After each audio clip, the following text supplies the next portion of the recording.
और 5 लोग अगर एक एक लोगों को बताए तो हम लोग किस संख्या में पहुंचेंगे। हम 8-9 करोड़ पूरे देश में वोट को हटा सकते हैं। इतना पावर हम कर्मचारियों में करके दिखाया 2 स्टेट में। तीसरा स्टेट मध्य प्रदेश आप ले लीजिए, ओपीएस लाएंगे, उसके साथ हम लोग खड़े हैं। मध्य प्रदेश में भी हमारे विजय बंधु जी मीटिंग है अगले संडे को। ये समझ में आया कुछ जो हम कह रहे हैं? फ्री का टिकट का रिजर्वेशन 2-2.5 लाख का मतलब कि 2-2.5 लाख रेलवे के एम्प्लॉइज आ रहे हैं, और बाकी जो हम लोग पैसा दे के जा रहे हैं 3 महीने पहले से बुक कराएं, हम लोग जा ही रहे हैं। तो 5 से 10 लाख की संख्या होने जा रही है। हम भी 1 अक्टूबर को जा रहे हैं, 2-2.5 लाख लोग। वहाँ आप गोली चलवाओ, पानी बौछार करवाओ, लाठी चलवाओ, आप करवाओगे, क्योंकि देश के पहलवानों को हमने देखा मार खाते। ये सारी चीज़ें होंगी क्योंकि 6 स्टेट में मिल गया है, हमको मिल के रहेगा। योगी आदित्य जी ने अपने सांसद रहते हुए, माननीय मनमोहन सिंह प्रधानमंत्री थे, उनको इन्होंने क्यों लेटर लिखा था पुरानी पेंशन बहाल करो? कई बार। बहुत पुराना किस्सा आपने याद दिलाया। अरे सर, पुराना किस्सा तो हम कौन से नए हैं?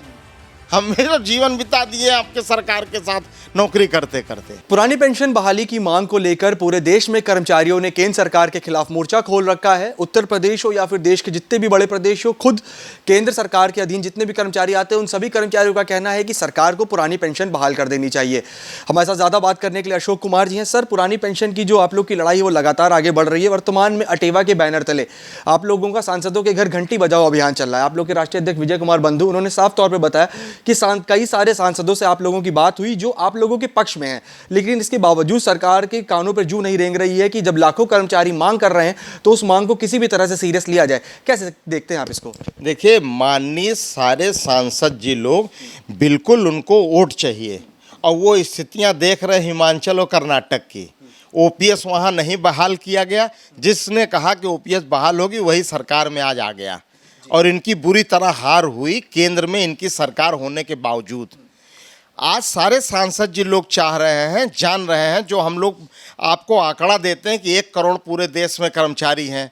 हमारे घर में अगर 5 लोग हैं तो हम 5 करोड़ हो गए, और 5 लोग अगर एक एक लोगों को बताए तो हम लोग किस संख्या में पहुंचेंगे। हम 8-9 करोड़ पूरे देश में वोट को हटा सकते हैं। इतना पावर हम कर्मचारियों में करके दिखाया 2 स्टेट में। तीसरा स्टेट मध्य प्रदेश आप ले लीजिए, मध्य प्रदेश में होने जा रहा है। अगर सरकार बन गई बीजेपी की तो देखिएगा क्या हाल होगा। नहीं बन सकती। क्यों नहीं बन सकती? केवल ओपीएस वाले सब विरोध कर रहे हैं। Vote for OPS. हम वोट नहीं देंगे किसी को जब तक हमारा ओपीएस की जो बात नहीं करेगी। वहाँ जो पार्टी कह दी है कि हम ओपीएस लाएंगे, उसके साथ हम लोग खड़े हैं। मध्य प्रदेश में भी हमारे विजय बंधु जी मीटिंग है अगले संडे को। वो जा रहे हैं भोपाल में। तो बिल्कुल हमारे जितने लोगों की जहाँ जहाँ ड्यूटी लग रही, सब लोग जा रहे हैं, और हर जगह पूरे देश में हम लोग दौड़ा कर रहे हैं। उसी का नतीजा है कि 1 तारीख को अक्टूबर में जो महाशंखनाद रैली होने जा रही है, सुनने में हम लोग को आया है कि करीब 2 लाख फ्री का टिकट का रिजर्वेशन हो गया है। ये समझ में आया कुछ जो हम कह रहे हैं? फ्री का टिकट का रिजर्वेशन 2-2.5 लाख का मतलब कि 2-2.5 लाख रेलवे के एम्प्लॉइज आ रहे हैं रैली में भाग लेने के लिए, रामलीला मैदान नई दिल्ली में 1 अक्टूबर को। तो 2-2.5 लाख फ्री का टिकट, और बाकी जो हम लोग पैसा दे के जा रहे हैं 3 महीने पहले से बुक कराएं, हम लोग जा ही रहे हैं।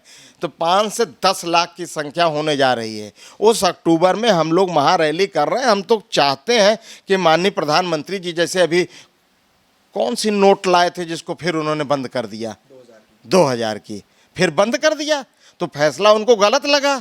किसानों का 3 फैसला आया था। किसान लोग को 1 साल आंदोलन करना पड़ा, 600-700 लोग मर गए बेचारे, अलग है वो, भगवान उनकी आत्मा को शांति दे। गलत हुआ, लेकिन फिर आपने वापस ले लिया। हम भी 1 अक्टूबर को जा रहे हैं, 2-2.5 लाख लोग। वहाँ आप गोली चलवाओ, पानी बौछार करवाओ, लाठी चलवाओ, आप करवाओगे, क्योंकि देश के पहलवानों को हमने देखा मार खाते। कर्मचारी पीछे हटने वाले नहीं। अरे पीछे हटने के नहीं, बराबर का लड़ाई लड़ेंगे, ईंट से ईंट बजा देंगे अगर हमको पुरानी पेंशन नहीं मिली तो। सरकार का कहना है कि कर्मचारियों की समस्या जो है वो प्राथमिकता के साथ सुलझाई जाएगी, लेकिन पुरानी पेंशन का मुद्दा अभी तक सरकार की ओर से उठाया नहीं गया। अब तो पुरानी पेंशन हमको इन्हें देना पड़ेगा। इसलिए देना पड़ेगा कि माननीय प्रधानमंत्री जी कहते हैं 1 देश में 1 कानून, जीएसटी एक समान, डीजल पेट्रोल एक समान, रेल जहाज तेल सब एक समान, तो हम कर्मचारी को कैसे दो तरीके, 6 स्टेट में आज की तारीख में पुरानी पेंशन बहाल हो गई, लोगों को मिलने लगा। जिसको हिमाचल में 2700 रुपये मिलता था एक महीने में, उसको 29,000 रुपया मिल रहा है, प्लस डीए 29,000 पुरानी पेंशन में। ये सारी चीज़ें होंगी क्योंकि 6 स्टेट में मिल गया है, हमको मिल के रहेगा। और उस हम लोग अपनी लड़ाई के लिए हम कोई जेन्युइन गलत मांग थोड़ी ना ले रहे हैं। आपने तो हमको जो मिलता तो वो भी काट लिया। अभी आपसे हम बता रहे हैं कि हमारा डीए कट गया, परिवार कल्याण भत्ता कट गया, अलाउंस उस समय का, वो सारा चीज़ तो आपने हमारा काट दिया। और जो 6 स्टेट दे रहा है वो कहाँ से दे रहा है? और आज हम विश्व में सबसे बड़ी ताकत बनने जा रहे हैं। हम चंद्रमा पे चंद्रयान 3 लेके पहुंच गए हैं। ऐसा नहीं कि पेंशन केवल इंडिया में मिलती है, हर देश में पेंशन मिलती है, तमाम चीज़ें मिलती हैं। तो ये पेंशन की लड़ाई हम लोग लड़ेंगे और इसमें जीतेंगे, ये हमें विश्वास है। वित्त मंत्री सुरेश खन्ना का कहना है कि जो नई पेंशन योजना है उसमें तमाम सारी चीज़ें जो है वो काफ़ी बेहतर है, कर्मचारियों को बस उसे एक बार ढंग से समझने की ज़रूरत है। भैया मेरे, जब वो वित्त मंत्री हैं प्रदेश के, तो सबसे समझदार तो वो हैं। हर बेहतर चीज़ तो माननीय लोगों को चाहिए, चाहे वो विधायक हो चाहे वो सांसद जी हो। तो वो क्यों पुरानी पेंशन लिए बैठे हैं? अगर बेहतर था तो वो तुरंत हटना चाहिए। उनको सब चीज़ तो बेहतर होना चाहिए।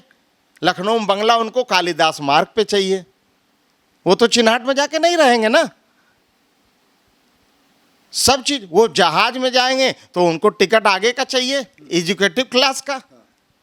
ट्रेन में जाएंगे तो फर्स्ट क्लास में जाएंगे। जब सब चीज बेहतर वो लेते हैं तो कैसे हमको झूठ समझा रहे हैं इस उम्र में जाके? अगर जब बेहतर था तो माननीय मुख्यमंत्री श्री आदित्य जी ने, योगी आदित्य जी ने अपने सांसद रहते हुए, माननीय मनमोहन सिंह प्रधानमंत्री थे, उनको इन्होंने क्यों लेटर लिखा था पुरानी पेंशन बहाल करो? कई बार। बहुत पुराना किस्सा आपने याद दिलाया। अरे सर, पुराना किस्सा तो हम कौन से नए हैं? हमने तो जीवन बिता दिए आपके सरकार के साथ नौकरी करते करते। हम कोई नए थोड़ी ना है, हमने सब चीज़ देखा है। वो अभिमानी का लेटर ही रखा है, हम लोग सबके पास रखा है, जितने लीडर्स हैं हमारे। तो अगर अच्छा ना होता तो एक माननीय सांसद जी जो इतने योग्य हैं, योगी आदित्यनाथ जी को मैं अयोग्य नहीं कह रहा हूँ, बहुत योग्य है। 5 बार 6 बार एमपी बनना आसान नहीं होता है। और देश में प्रदेश में मुख्यमंत्री बने, शान से चला रहे हैं सरकार, बहुत बेहतर चल रही है। लेकिन इनको बीच में गुमराह कर रहे हैं जो अधिकारी लोग हैं। वो अधिकारियों के चक्कर में हम लोग को नहीं मिल पा रहा है कुछ। ये अधिकारी लोग चुप हो जाते, ढंग से समझाते हमारी बात को। नुकसान है यार।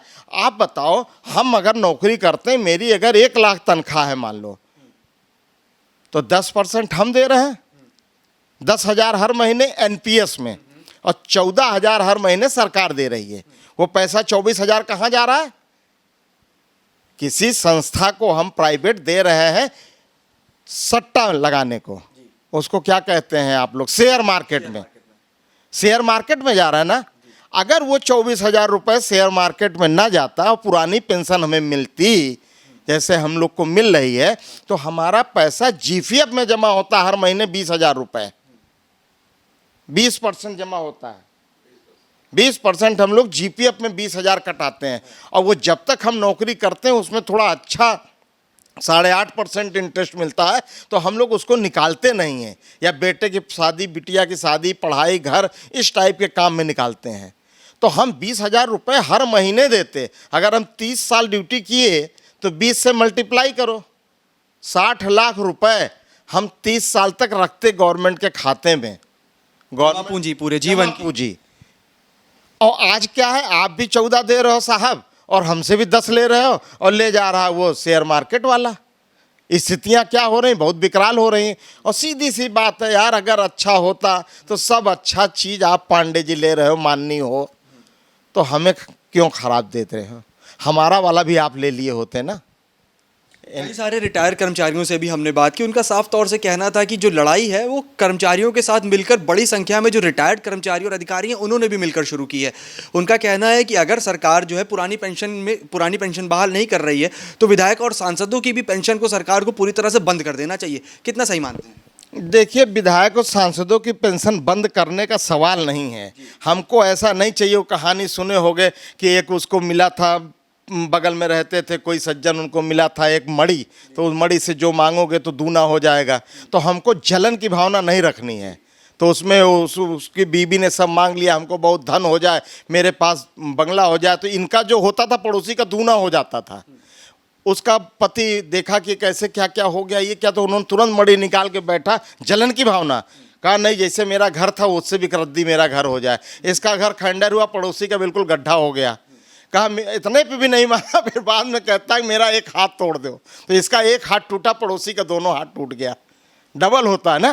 तो हमें ये नहीं चाहिए कि माननीय लोग की पेंशन दो या ना दो, हमें उनसे कोई तुलना नहीं किया जाता है।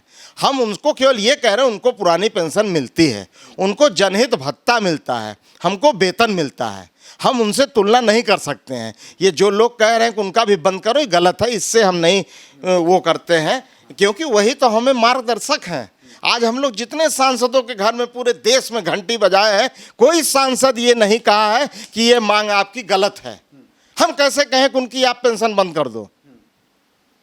गलत बात को हम नहीं कहेंगे। हमको अपना चाहिए। हम अगर आप ये शर्ट पहने हो तो हम इसको ही थोड़ी कहेंगे कि आपकी बहुत अच्छी शर्ट लग रही है, आप उतार के हमको दो। ना ना, हम कुछ ऐसा करें कि आपसे बेहतर भी शर्ट लें। वो चीज़ चाहिए आदमी के अंदर, वो एटीट्यूड होना चाहिए, पॉजिटिव एटीट्यूड।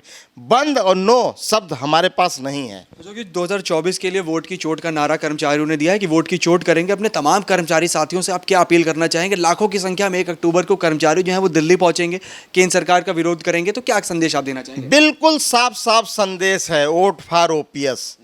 इसमें इफ बट है नहीं। हम लोग दिखा चुके हैं आगे भी 2-2 स्टेट में, जहाँ भी सरकारें बन रही हैं, बिगड़ रही हैं, उसमें अच्छा योगदान है। अभी तक कर्मचारी कभी इस तरह से नहीं पार्टिसिपेट करता था कि वोट फॉर ओपीएस। अब वो कर्मचारी के दिमाग में, खून में रस बस गया है। अब कर्मचारी बात नहीं करेगा। और हमको तो लगता है कि माननीय प्रधानमंत्री जी बड़ी ऊंची सोच के हैं। हो सकता है कि माननीय प्रधानमंत्री जी चुनाव के पहले हम लोग को ओपीएस का डिक्लेरेशन कर दें। तो जब वो 2000 की नोट चला के खुद बंद कर सकते हैं, जो चीज़ चाहते हैं वो वापस कर लेते हैं, चालू कर देते हैं, तो ये ओपीएस भी उनको करना चाहिए। कर देंगे, अच्छे हृदय के व्यक्ति हैं, करना चाहिए, हमें विश्वास है। और अगर नहीं करेंगे तो वोट फॉर ओपीएस। जो पुरानी पेंशन की बात करेगा वही देश में राज करेगा। कर्मचारी नेताओं का साफ तौर से कहना है कि पुरानी पेंशन बहाली की जो इनकी लड़ाई है वो कहीं से भी अब रुकने वाली या फिर थमने वाली नहीं है। इन्होंने साफ तौर पे बताया कि 1 अक्टूबर को पूरे देश से लाखों कर्मचारी जो हैं वो दिल्ली पहुंचेंगे और दिल्ली पहुंचकर केंद्र सरकार का विरोध करेंगे। इन्होंने साफ तौर से बताया है कि प्रधानमंत्री नरेंद्र मोदी से सभी कर्मचारियों को, पूरे देश के कर्मचारियों को उम्मीद है कि वो पुरानी पेंशन व्यवस्था को बहाल करेंगे। और अगर सरकार ऐसा नहीं करती है तो 2024 के चुनाव में कर्मचारियों ने नारा दिया है कि जो उनकी सुनेगा वही देश पर राज करेगा। ऐसे में कर्मचारियों ने अपनी मंशा बिल्कुल साफ कर दी है। विजन विवेक के साथ उमंग पांडेय, टीवी, लखनऊ।